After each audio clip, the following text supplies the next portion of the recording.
வாங்க, எப்படி இருக்குறீங்க? நல்லா இருக்குறீங்களா? இன்னைக்கு அஸ்வின் சீக்ரெட் சமையல் வந்து இட்லி உப்புமா பண்ண போகிறேங்க. பாருங்கள், மிச்சமான இட்லியை இந்த மாதிரி சின்ன சின்னதாக நல்லா பொடியாக இது பண்ணிக்கோங்க. ஒரு கடாய் வச்சுக்கோங்க. ஒரு 3 ஸ்பூன் ஆயில் ஊற்றிக்கோங்க. ஆயில் ஊற்றிட்டு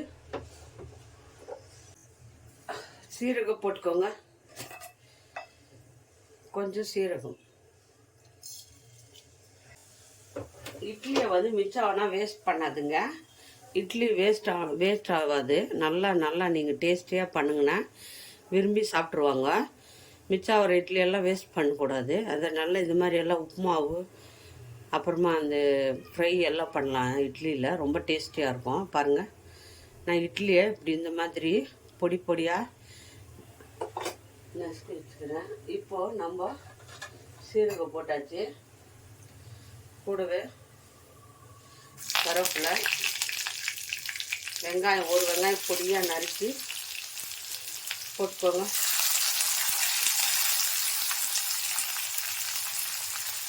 வெங்காயத்தை போட்டு நல்லா வறுத்துக்கணும்.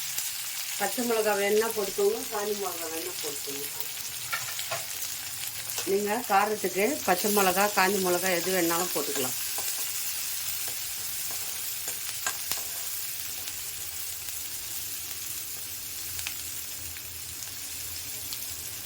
பாருங்க, நல்லா வந்து வெங்காயம் கொஞ்சம் பொரியாகட்டும். உப்புமா சும்மா டேஸ்டியாக இருக்குங்க.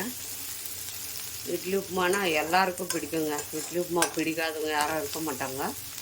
சிம்பிளாக பண்ணலாம் இட்லி உப்புமா. பாருங்கள், நல்லா வெங்காயத்தை வதக்கிட்டு கூடவே ஒரு தக்காளி பொடியாக நறுக்கி வச்சுக்கிறேன். பாருங்கள், ஒரு தக்காளி போதும், அதை போட்டுக்கோங்க. கொஞ்சம் கொத்தமல்லி போட்டுக்கோங்க.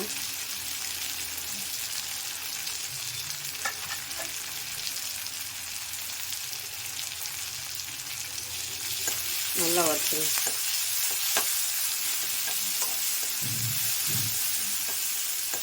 இதுக்கு கொஞ்சம் சால்ட்டு போட்டுக்கோங்க.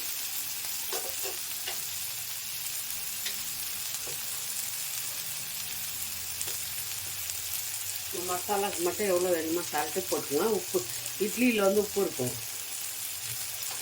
கொஞ்சமாக போட்டுக்கோங்க. போட்டுட்டு நல்லா வதக்கிடுங்க.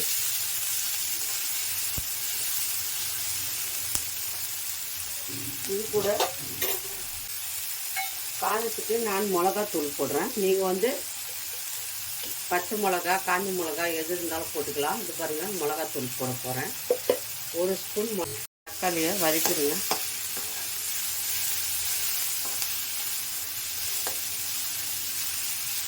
வதக்கிட்டு நம்ம இப்போ இட்லியை போட்டுக்கலாம். மஞ்சள் தூள் வேணால் நீங்கள் போட்டுக்கோங்க. எனக்கு மஞ்சள் பிடிக்காது, மஞ்சள் வேண்டாம்.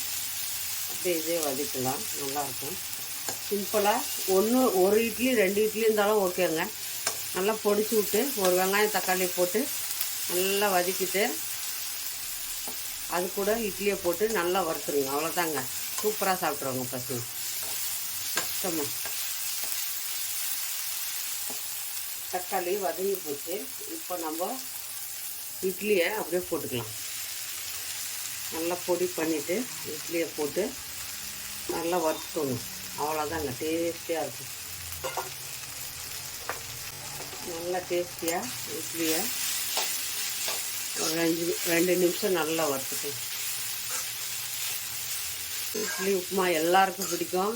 சிம்பிளாக குயிக்காக 2 இட்லி இருந்தால் கூட நீங்கள் இதை சிம்பிளாக இந்த மாதிரி செஞ்சு கொடுத்துடலாம். பசங்களுக்கு ரொம்ப விரும்பி சாப்பிடுவாங்க. ரவை இட்லி சாப்பிட மாட்டாங்க. ஆனால் இட்லி உப்புமா வந்து எல்லாருக்கும் பிடிக்குங்க. பிடிக்காதவங்க யாருமே கிடையாது. எல்லாருக்கும் இஷ்டப்பட்டு சாப்பிடுவாங்க. நல்லா கொஞ்சம் ஃப்ரை பண்ணிக்கோங்க. தக்காளி, வெங்காயம், சீரகம், கொத்தமல்லி, கருவேப்பிலை,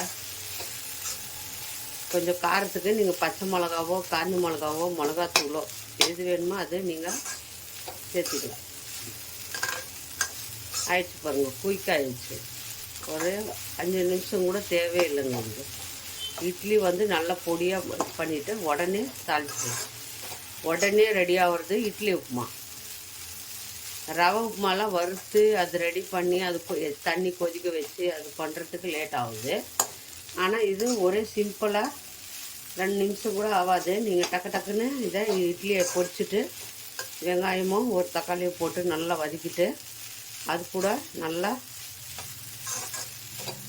அவ்வளோதாங்க, ரெடி ஆகிடுச்சு பாருங்க. இட்லி நல்லா ட்ரை ஆகிடுச்சு. இட்லி உப்புமா ரெடி. இந்த இட்லி உப்புமா யார் யாருக்கு பிடிக்கும் பாருங்கள். சிம்பிளாக பண்ணுறது ரொம்ப டேஸ்டியாக இருக்கும்ங்க. இது கூட நம்ம கொத்தமல்லி போடும் நல்லா கொத்தமல்லியை அப்படியே தூவி விட்டுருங்க. அவ்வளோதாங்க, இட்லி உப்புமா ரெடி ஆயிடுச்சு. இட்லி உப்புமாவு ரெடி ஆயிடுச்சு. யார்